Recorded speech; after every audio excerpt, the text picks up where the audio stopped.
Having a Gas is the podcast that talks the great and the good of the creative industries, and in particular finds out what makes great music for film, for TV, for commercials, for dancing to, for cooking to, for f***ing to, and more. Today I'm having a gas with Elliot Scheiner, a recording and mix engineer who's been in the business for 54 years. He began his career as an apprentice to the legendary Phil Ramone and went on to work with the Eagles, Fleetwood Mac, Paul McCartney amongst others, and now has a mantelpiece full of Grammys. Thank you for coming on. My pleasure. Where are you at the moment? Are you on the East Coast, the West Coast? Yeah, I'm on the East Coast. I'm actually in my studio. And what keeps you busy in your studio at the moment? Well, right now I'm doing a Bob Weir record. It was a live performance. And I'd never worked with Bob before. And I'm just blown away by what he does. What's been impressive to you? Well, he's singing great. And I mean, the songs are long, like Dead songs. And the band's just fabulous. It's the Wolf Brothers. Right. So it's pretty great. Let's first of all just talk a little bit about what the last year and a half has been like for you. Because I get the impression that you're very much someone who likes working in the, let's say, with the live room, with a live band in the live environment. So what's it been like since the pandemic began? Well, since the pandemic, there's been very little live in studios in New York. And I haven't been going out to LA or Nashville. So it's been rough in that sense. I've done mixing at the power station in New York. Everybody's wearing a mask. It's owned by Berklee College of Music now, and they demand certain things, distance, so it was a little tough, but I got a bunch of stuff done. I enjoyed being back. I guess that was about 8 or 9 months ago. And just being there, actually doing stuff on an analog console was, I felt great. Yeah. And recently, actually, the past 2 days, I just finished a jazz record over 2 days. And that's the very first time I had a big live band, not a big, but just a live band there. And it was just thrilling. The week before, I did Bruce Springsteen's wife, who's doing a record, and she wanted strings on the record. So doing that, and even doing that, there was, it was a string section of like 5 A's, 5 B's, 3 violas and 3 cellos. But doing that, normally, that wouldn't take up much room. But the union in New York is saying these guys have to be 6 feet away. So the complement of mics was a puzzlement. When guys are that far apart, how are you doing the mics? So I just experimented with what I normally do, and I got a call from their engineer, and he said it worked out great. So took a chance. Of course. You preempted my question, which is that you'll be familiar with recording string sections in a typical way. What happens to the acoustics when you have to spread everyone out so far? Actually, it worked out okay. I was worried that it wouldn't, but I was using really good mics. So it actually covered everybody.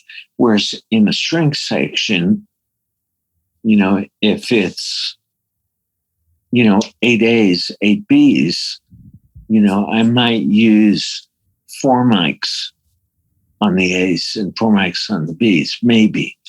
In this case, I used 2 87s on the 5 A's, but it worked out okay.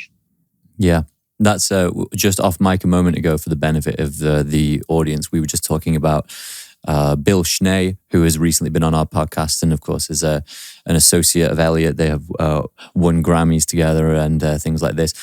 Bill was revealing in great detail his approach to how recording string sections, recording horn sections in a room and achieving a bigger sound with fewer mics. And is that what turned out happening here? Yes. It's always been since I've met Al Schmidt, and he was a good friend. I said, Al, what's the best way to do this? Because I'm from New York, Al's from LA, and they do it differently. In New York, you'd place higher mics, but you place it like once every two, so it was way overwhelming. And Al said, no, just use two mics, put it up top, it'll be fine. And he was right. And I'm sure Bill learned from Al as well. Yeah, there wasn't let's say that earlier this year, when Al Schmidt passed away, there wasn't a dry eye in the house in the engineering world. Was Al a close friend of yours? Yes.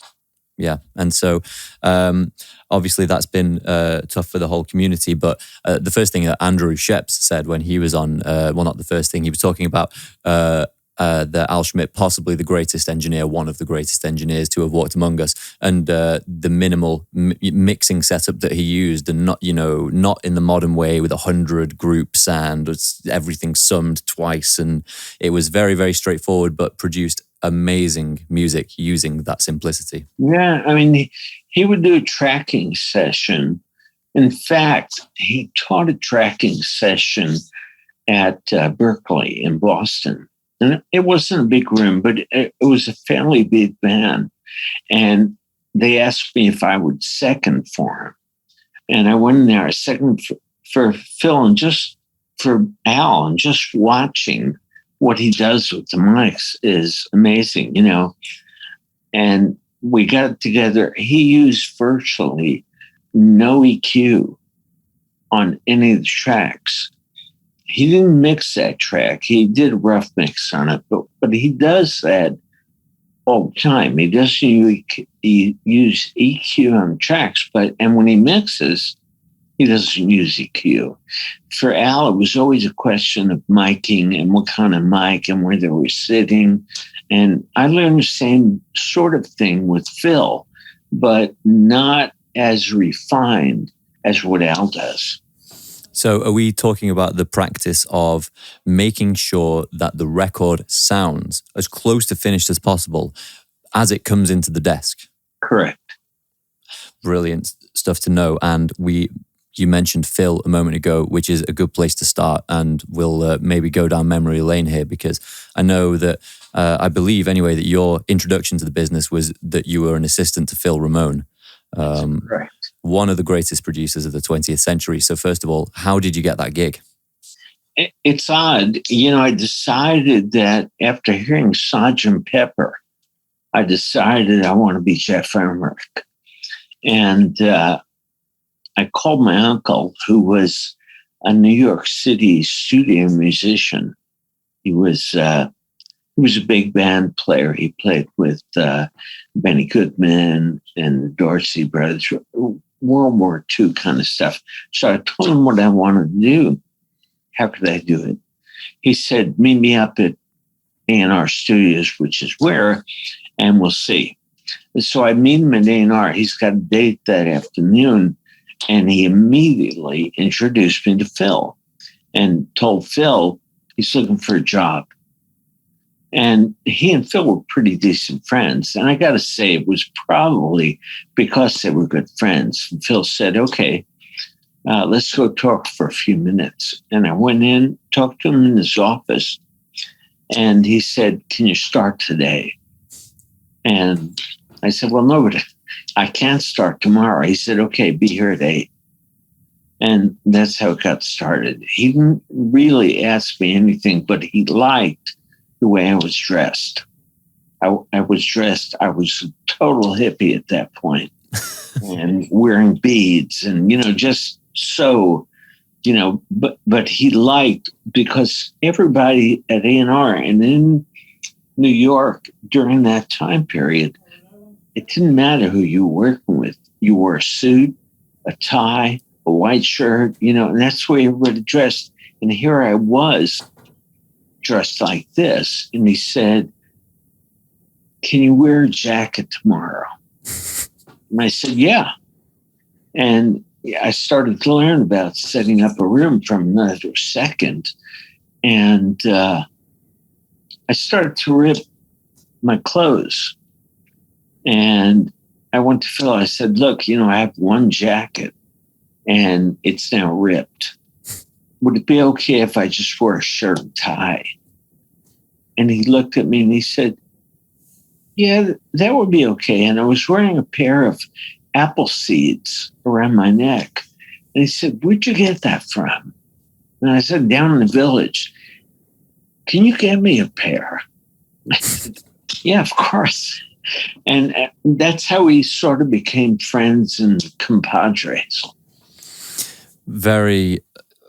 It's not very often you get to speak to someone with that kind of experience, that you've had. And it sounds as if we'll talk more about what you've done with Phil in a moment. But just talking about the culture of the 60s for a moment, in the modern day, people like myself, I was born in 92, we imagine that the 60s was all beads around the neck, long hair, and, hippie dress. But, well, as you said, though, in the professional realm, there was very much an expectation of formality. Someone that I spoke to on this podcast said that the 60s didn't really start till the 70s. What do you think of a statement like that? Say that again? The 60s didn't really begin until the 70s. Not at all. It began in the 60s. Right. And I want to say around 64, 65. And Woodstock, which was already a big event for hippies, was in 69. So 70, it started to sort itself out a bit. I don't agree with that, Yeah. I suppose a lot of people see the Altamont Freeway concert with the Stones as a moment where the magic began to fade a little bit. But obviously that was quite a seminal event because, there was a couple of deaths there. I think there might have been one death there or something like that. But yeah, I suppose that hangs on to what you were saying there. Did you work with the Stones at all? No, never. My friend, Ed Scheiner, did a ton of stuff with the Stones. I didn't know, except for Ed, I didn't know anybody. Right. So let's briefly get back to what you were learning with Phil, and what was how was the journey going from being just asking you into the studio and saying, can you sort this out for me, to being someone who he would allow to not run the session but get on the console and make decisions? Well, after working for a couple of weeks with Phil, his second at the time taught me everything about how to set up a room, especially for Phil. And I started doing that myself. And he would expect you, like he was doing an album with a trombone player, a famous trombone player. And it was 21 trombones. And he said, I'm going to leave this to you to set up. And coming up with an idea of how I would want this, it was 21 bones, but there was a rhythm section. It was drums, guitar, piano, bass. And I set them up on podiums, about 1.5 foot podiums. I had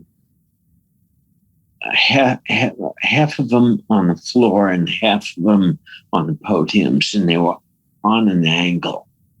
And they blew at each other, which would cut down on the leakage from one section to the other. And he came and see the setup that morning, was blown away by it. And I continued on like that, with trying to come up with things that were a little different from what he did, but offered him the security of being able to deal with it. So we did that for a while. And Phil's method for teaching you, you could ask Phil a question at any time after the day was over. Anything you want, and he would tell you honestly. So I would always ask him questions. He would stay way past the day just to answer what I asked. And one day we're doing an album with Jimmy Smith. You know who that is? I'm not familiar with Jimmy Smith, I'm afraid. A famous jazz blues organ player. He was famous here in the States. And the dates would start at 7:00 at night. It was for a full week. And it was a band of about maybe 6 guys. And first 2 nights go by, it Seb's fine. He liked it. It sounded good. But every night when you're finished, you have to break it down because the next morning there was probably a jingle in there. So it was broken out and I'd have to set it up every night. On the third night, when Phil would usually walk in, there's no Phil. And I'm getting really nervous. And I'm calling his office and calling all around. Nobody can find him. The receptionist doesn't know where he is. Literally 2 minutes before we're ready to start, he calls me. He says, I'm busy right now. You're going to have to do this. And I sat there dumbfounded, like, Phil, I can't do this. And he said, you can and you will. I'll see you tomorrow. And that was it. You know, he would do things like that. It's your session now. And at the time, he was a single guy. And what he had a dinner date. You know, and I didn't find out until later that he had a dinner date. But it worked out fine. You know, I basically watched what Phil did for the first 2 days and went along the same line.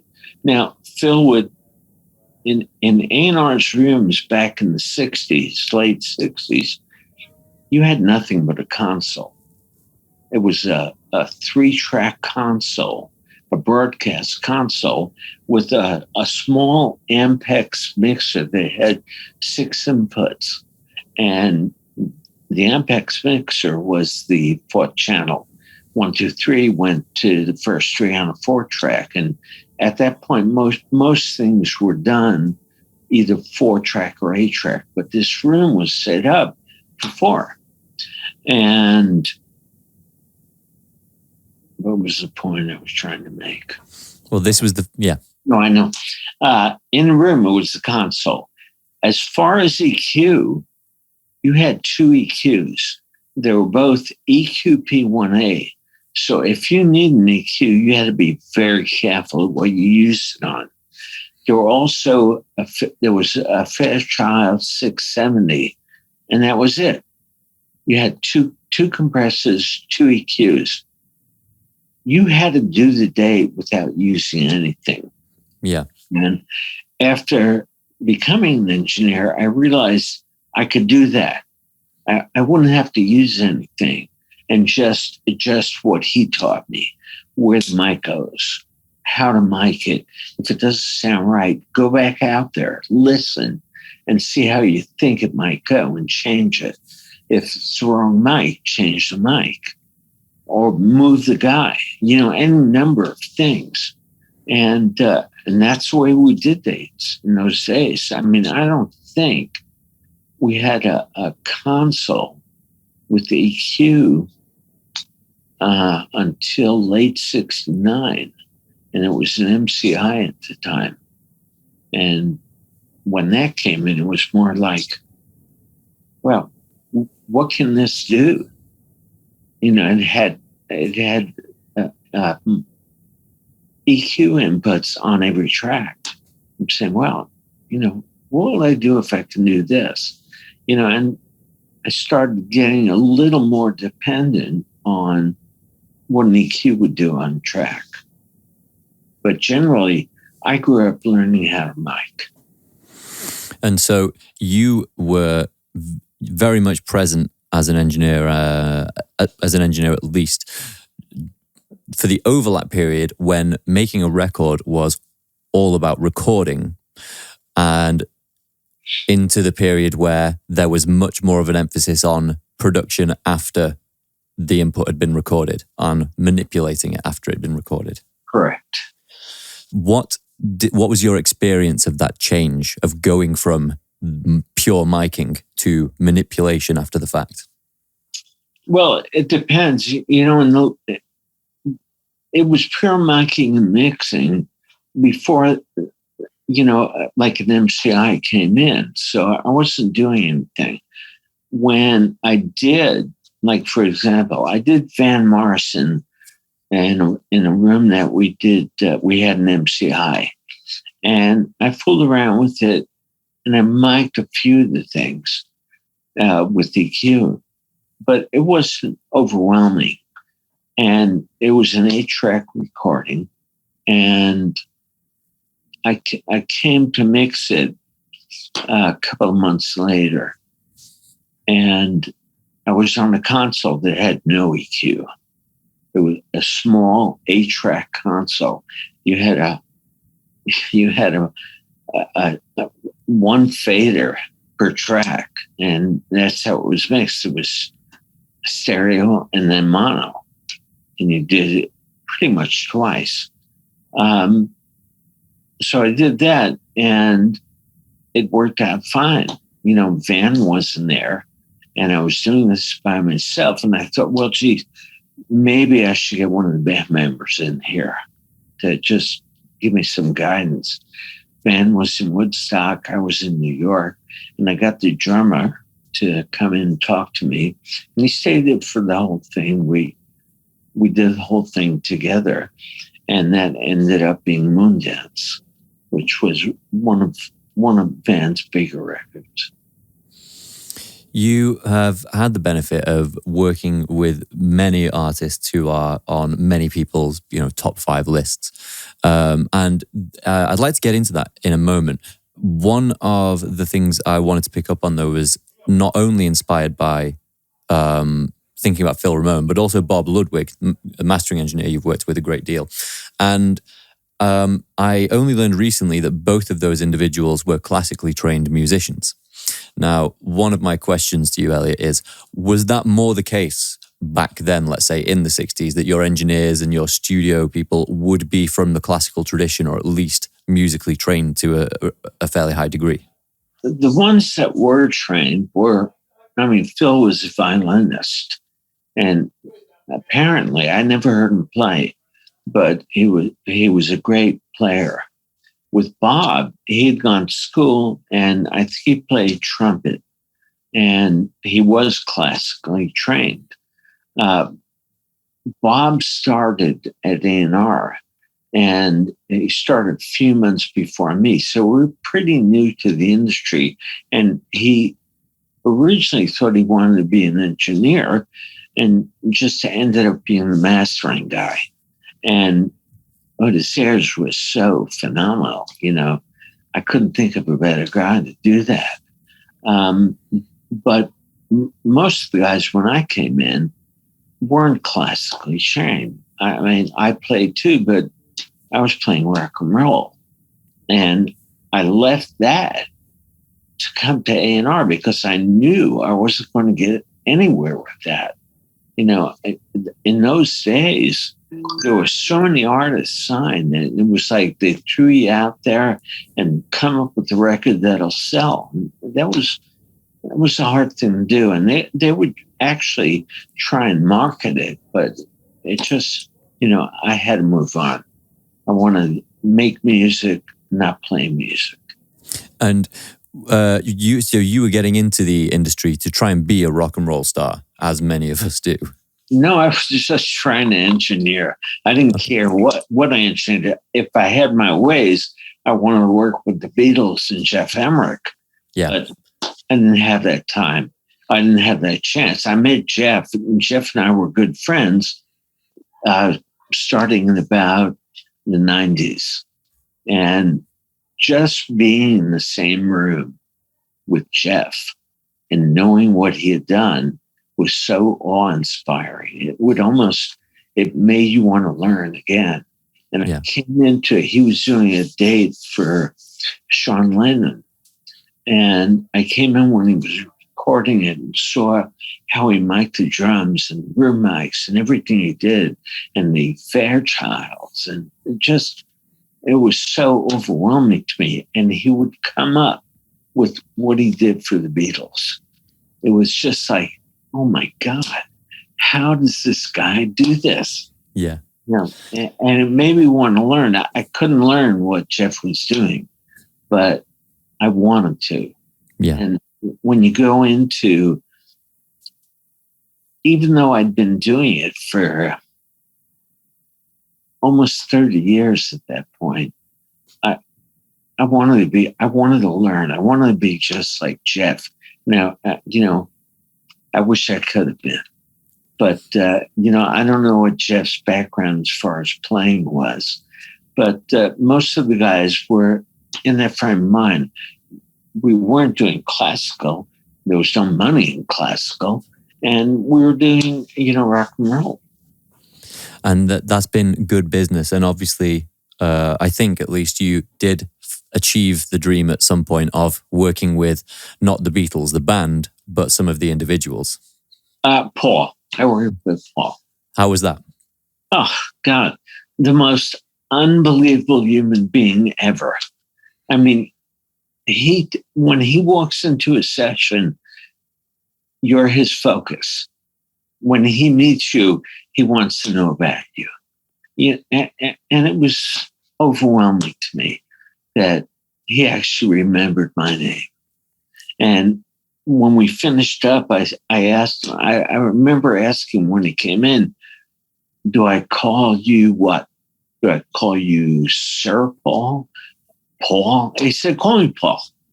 And we got along like that. And he was, every time he'd come in from the studio, he'd look at me and sort of nod his head.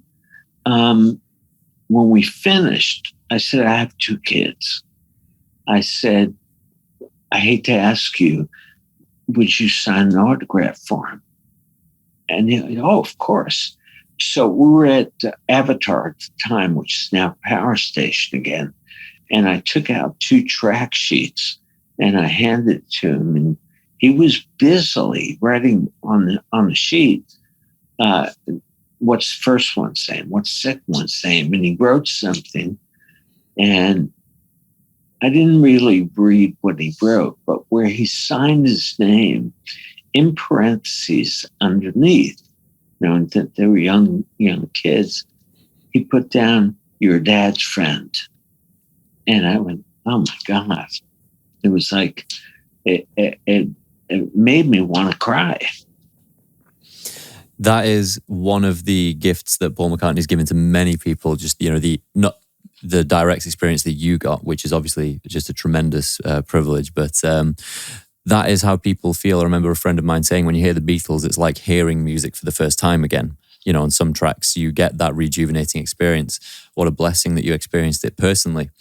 And one thing that's interesting is when I was looking down your career, your rap sheet, let's say, is that I was doing my research online, and there's conflicting reports of things you've been working on, which I'm sure a lot of people find who have worked on as many famous records as you have. What was the work that you've done with Fleetwood Mac? I only did one thing with them. I did their reunion record, which was an MTV video show. That was called The Dance. And that was the only thing I ever did with them.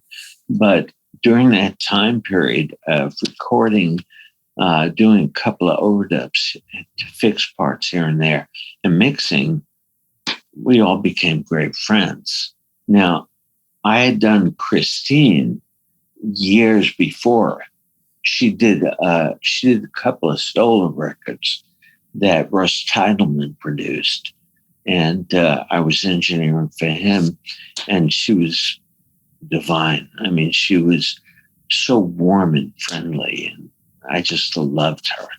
So when I saw her to do Dance, it was old home week with me as far as she was concerned.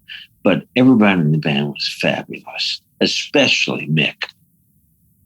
Yeah, well, I mean, he is the namesake of the band, isn't he? And Mick seems like, from a distance, of course, but he seems like a fairly decent and fairly, good-humoured guy. He is. And he's not hesitant to ask questions, question what you're doing and how you're doing it. Mm-hmm. Would you consider this or that? But, actually, when he heard the first recording, the first show, he came in and he said, don't change anything. It just sounds great. Yeah. And, I've heard that that review was given to another of your mixes. I've seen a report that was the feedback you got from the Foo Fighters when they heard a surround mix in the car. Did I read that right? That's correct. What happened was they did an album called In Your Honor. And one was electric, one disc electric, one disc was acoustic. And I got a call from Nick Raskulinecz, who was producing the record. He said, could you mix the acoustic record? And we can't do it here because I'm still working on the electric, but where do you like to mix? I said, Capitol. So we made arrangements at Capitol, and I did the acoustic stereos. And every time I send the mix, I'd call me if you've got a problem. If the first mix I heard from Dave, who introduced himself, and he said, sounds great, just do this. And I did a whole stereo mix, not recalling anything. So we did that, and they want to do a surround album. And I start on the surround, and they do the first cut. And I'm thinking, how are these guys going to listen to a surround in their room when they don't have a system? But I had recently designed the first surround system in a car. And that was the Acura, which I don't think you guys have. And I said, well, gee, it would make sense to have them listen in the car, because what I do here is relevant to the car. What I did for the car was relevant to what I mixed. So I called it back here and I said, hey, I'm doing a surround album with the Foos. They have no way of listening to it. Can you send the car up there? And the girl I spoke to, Dave Grohl, was like, she was the biggest fan of Dave. So can I bring it up? I said, yeah, of course. So she drove the car up there and showed him how to use it. And I sent a mix over. We actually made a DVD-A, because that was what the car was playing. And all of them got in there. Dave and all the guys got in there and listened to this. And I got a call from Dave, and he was like, oh my God, I can't believe what this sounds like. And he said, just do it. And through the course of the record, that's how it was done. I think there were two problems that Nick wanted to change, and they weren't extensive. And he ended up coming to Capitol to hear everything, and we made two minor changes in it. And that was done. The great thing after it was they bought a car. We wanted to hear it that way. So, it said a lot to me, because I designed the system and he listened and approved an album based on that system. And he liked the system so much, he bought a car. Wow. So on Elliot Scheiner's rap sheet is also managed to sell a car to Dave Grohl, which is a true crowning glory. I'm interested in, go on. He called me up like a week or two later and said, I want a silver car, and the dealer is telling me he doesn't have a silver car. So I called that same girl and I told her what Dave was trying to do. She said, oh, I'll get him a car right away. Of course. Yeah, that's the kind of sway that you can have if you're Dave Grohl, who, if nothing else, seems like possibly the most pleasant person in rock music. But one of the nicest people. Yeah. And he gives the impression of being someone who would, go the extra mile, even if you weren't even if you were just an acquaintance. You know, he would do something for you, you know, to do a favor. Yeah, he would. In fact,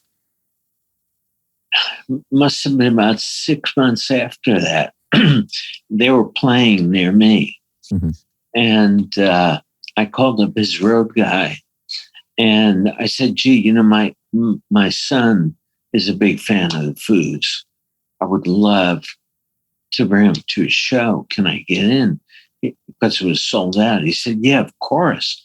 Let me talk to Dave. And he told Dave, and Dave told him, yeah, absolutely, you know. And I said, is it okay if I bring my son's friend and his father? No problem. In fact, come early and we'll have dinner. So I get there. I go in the back entrance and I see his road guy. And he said, just go down the hallway. Dave's in the last dressing room on the left. You know, there's glass there, just wave. And we go down there, and my son's not thinking anything right now. Mm-hmm. But I see Dave and I wave. He comes out and he gives me a big hug. And I can see in a local mirror my son with his mouth dropped that Dave gave me a hug. You know, so that's the kind of thing he did for my kid. Yeah, tremendous. Yeah. And so I'm going to take a little segue back to the world of technicality and engineering and stuff, away from the world of warmth and the beauty of human interaction. But we're talking about designing the system for the car. And that piqued my interest because I saw Jimmy Iovine and Dr. Dre tuning their vehicle, you know, with subwoofers and stuff, just so it sounds good for them to listen to. But the idea of how you would design a sound system for a car, for example, is so opaque to me. I wouldn't even know what the process would be, you know, how it would be done, how you would decide. Are you just putting speaker cones up, or are you going in and modifying the EQ curves? How does it work? Yeah, you modify the EQ curve. So you're tuning every speaker and the interaction between what the speakers have in them, like a surround system. You have left, right, center, left, rear, right, rear, and sub. However, that would account for 7 speakers, 6 speakers. And but there are much more. So on the left, there's a driver in the door. On the right, there's a driver in the door. You know, I just finished a system for Acura. It's got 23 speakers. So you have to figure out how it gets split up, what carries what, and how it affects the rest of the car. It's a lot of tuning, and I wouldn't say anything bad about Jimmy because I hired Jimmy. I gave Jimmy his first job. He was my second. And I gave it to him because we played hockey together. And he said, what do you do? And I told him, he said, wow, can I come up and visit you? And he came up. I was doing an album with Ellie Greenwich, who was a singer-songwriter from the 60s. And he said, oh, I want to do this. So I heard it. And when he talks about that, he always says, you know, he got his job through me. He didn't stay long in A&R. He ended up over the record plant. But so I won't say anything bad. You know, like Jimmy and Dr. Dre didn't really tune that.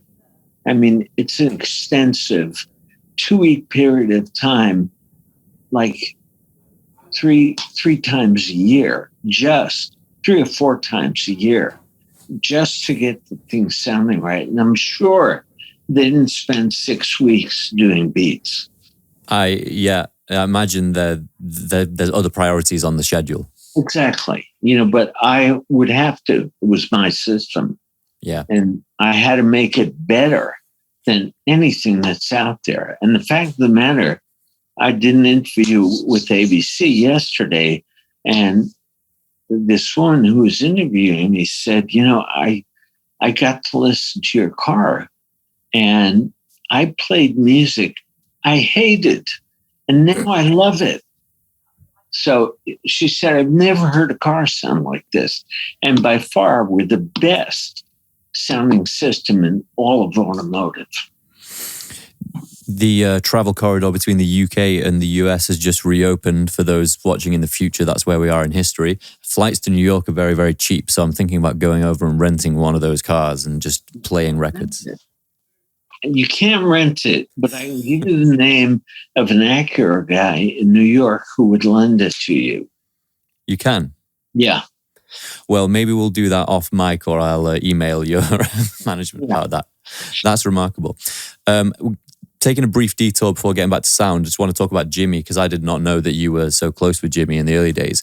And obviously now he's taken over the world of Apple Music and all these things. And did he have that intensity when you hired him? Was he as driven as he appears to be now? At that point, no. We played hockey. We're friends and we played hockey. And no, I had no idea.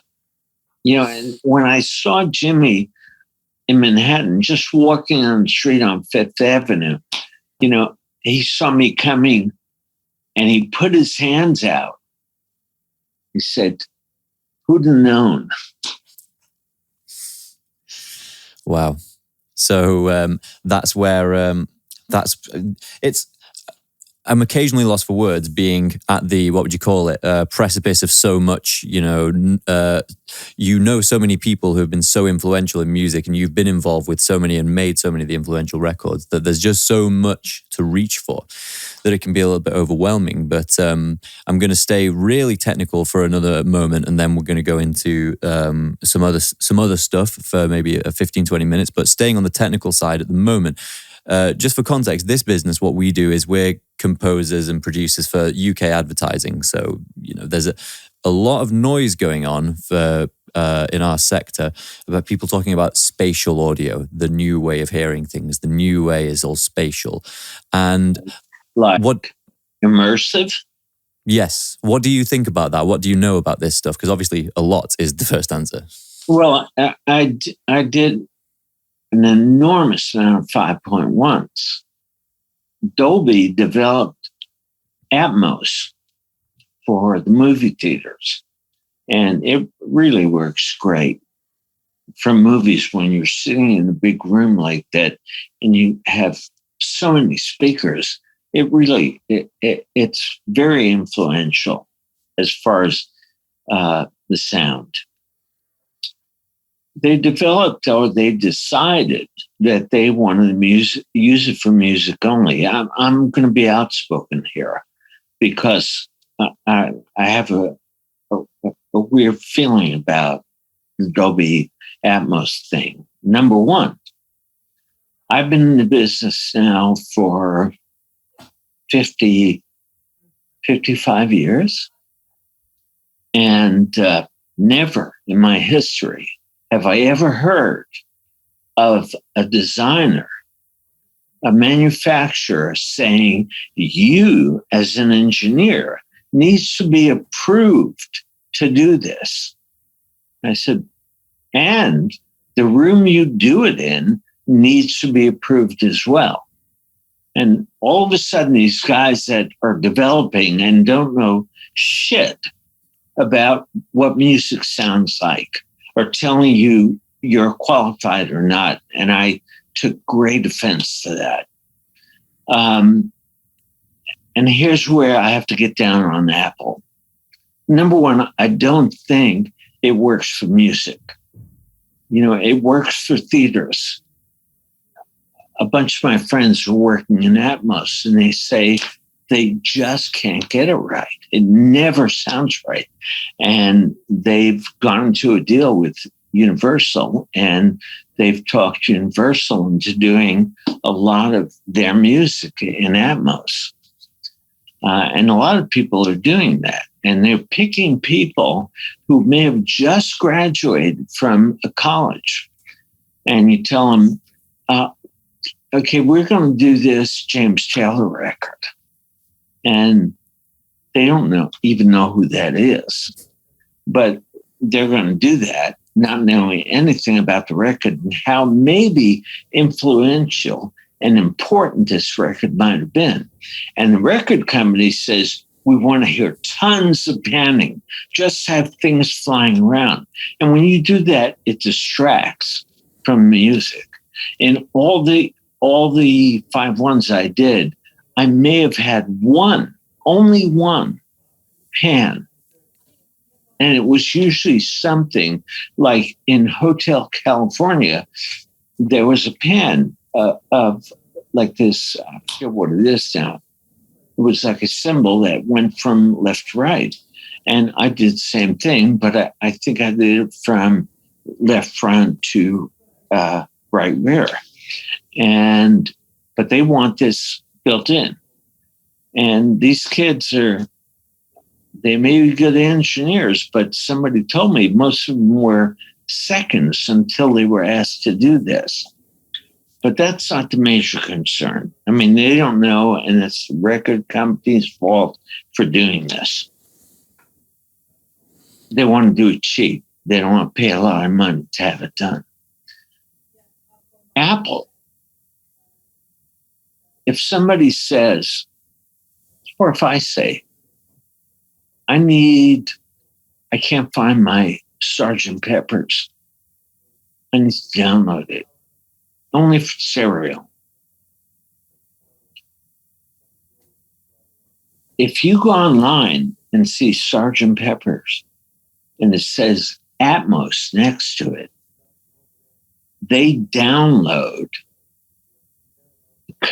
a stereo sound from the Atmos, which is probably screwed up to begin with. So you're not hearing Jeff Emmerich's mix in stereo. You're hearing this phony stuff that they've got an algorithm for downloading, and it has nothing to do with what Jeff put into making this record. And I guess for a lot of people, it might not matter, but for other people, it matters a lot. I want to hear the music that Jeff made and that Al made. I don't want to hear it downloaded from an Atmos mix, which isn't good enough to begin with. So that's my take on immersive. I suppose if it's a crime to deface a statue, it should be a crime to deface a record. Exactly. I'm still doing 5/1s, because there are people that want 5/1s. When you have the music coming through 5 speakers and a sub, you really get to feel what it is. Like with the Eagles, I did Hotel California, the actual album, in surround sound. And when all of a sudden, the acoustic guitars, except for the one main acoustic, are in the rear. And this was stuff you've never really even heard. But you get a feeling in listening to this that there's a place for the band. And they're there all the time.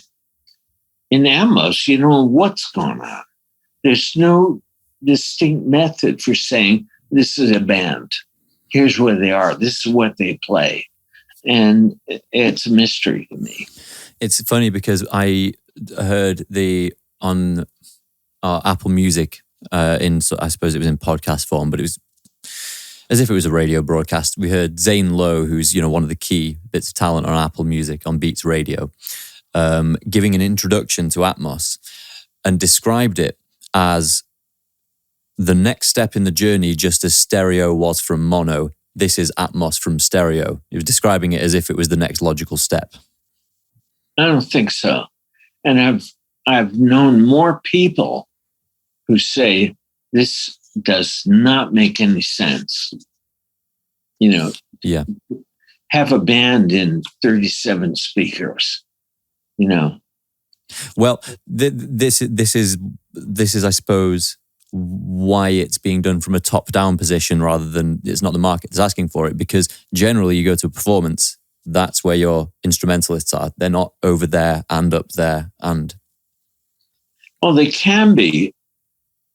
Like in 5/1, when I did the Eagles reunion record, Hell Freezes Over, I wanted everybody to think that in the center speaker, in behind the console where I was, that was the center. And you were surrounded, you were sitting on stage with the band all around you.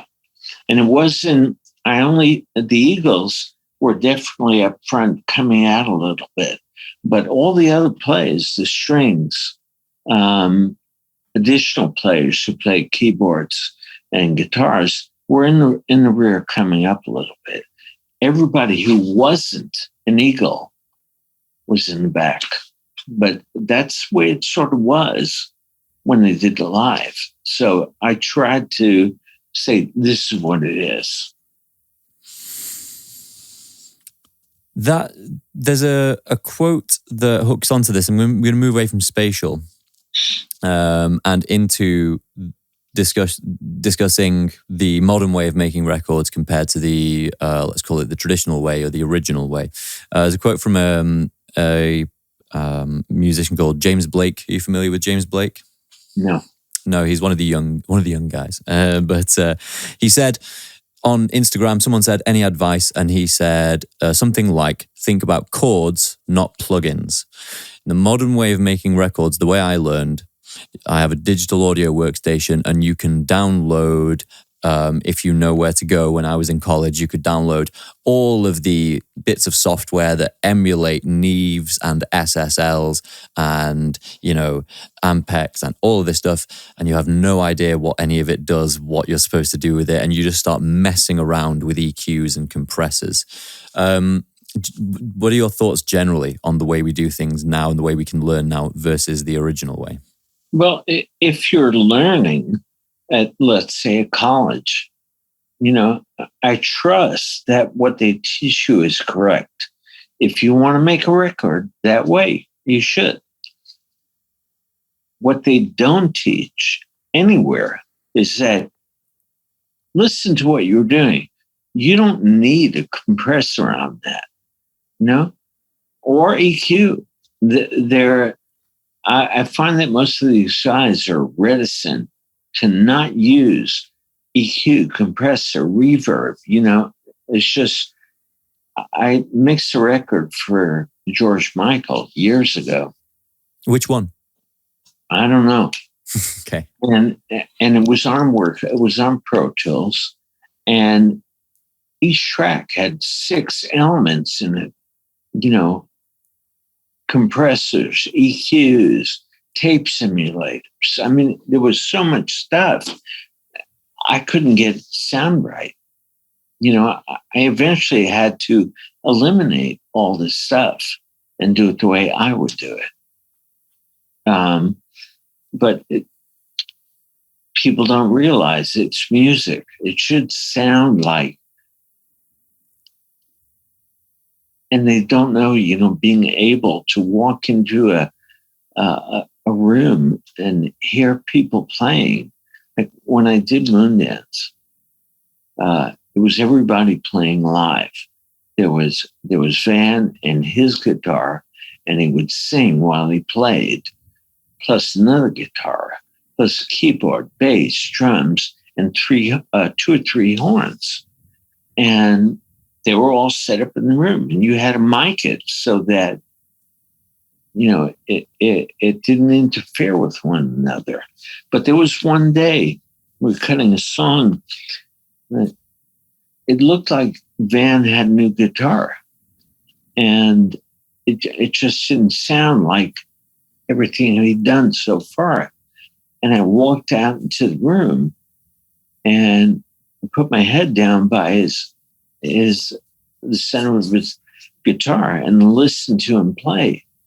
And, and I ended up changing the mic and placing it differently, and it's not about, well, I've got this is what he's playing right now, and I'll fix it in the mix.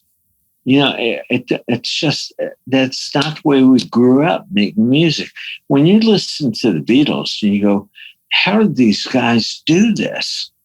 And so complete and so you listen to Abbey Road and you're in headphones, and you go, it's amazing. You're so totally compelled to what they've done and how they've recorded it. I listened to, up until about 2005, I still thought about listening to music I've always listened to, and would do that and would love it. I had stuff loaded on my iPod that, I want to hear all the time. And these days, I'm trying to think of the music that's being recorded. Would I say even the music from the start of 2000, would I want to hear this 10 years away from this? Is there something there that really captures the emotion of what this person is doing that I'll always want to listen to this? I'll always want to listen to the Beatles. I don't want to hear a lot of stuff that's 99% of the stuff that's being done. You can't imagine anything having the same kind of profound effect as the first piano chords in A Day in the Life, for example, when that creeps in. Yeah, it's true.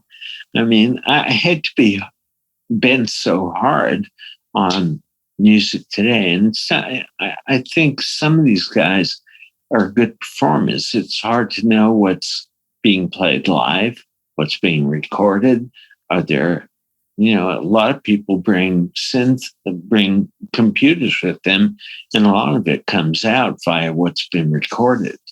So it's hard to say that there's the same essence of, I really want you to hear my music. I don't get that from anybody. There is a preponderance of people from whom you feel, I want to be famous, not I want you to hear my music. Great analogy. Right. I do know what you mean about live playback as well. There's a band we're in Manchester in the UK, and there's a band from here called the 1970s. You've been here? Yeah. I did a date with Strawberry Studios. Yeah, but what's the name of the band? 10cc? Yeah. That's my hometown, Stockport. That's where I grew up. Yeah. It was great. It's a legendary studio. Yes, there's a band that came out from here in about 2013 called the 1975, and I was very critical of them at the time because they looked like a live band, and they would play live, but they'd be playing over a very tightly confined playback of elements on the record they couldn't play live, synths and other production, things like this. And I was very critical. I was saying, well, that's not really performing live, but the response to them was, you ain't seen nothing yet, because now, as you just described, most of what I see, we performed at a festival recently, people bring DJ decks, they press play, and the artist has a microphone. That's it. Wow. I know what to say. I hope that the essence of what it is that live music brings to people continues, and I do see that happening at big festivals like Glastonbury over here. There's still a love for it, but there are so many shortcuts. And as you know, this is the music business, and business can tend towards what's expedient and what's easy. There will be a lot of people who say you may as well not bring the live instruments and just have it on playback. Right. So anyway, but yes, I hope that the joy that you found in those old records, that we rediscover it or reinvent it somehow or bring it with us. But yeah, it's like you were saying, it's about music rather than about the mere culture on top of it. So with that in mind, should we maybe cap this off by talking about Elliot Scheiner's top 5 records, or at least 5 records that you could reach for and say those are immortal? I never thought about that. Actually, you're the first person to ask me. The Beatles will always be number one for me. any of the Beatles records. Marvin Gaye, my hero. Ray Charles, my hero. Oh God.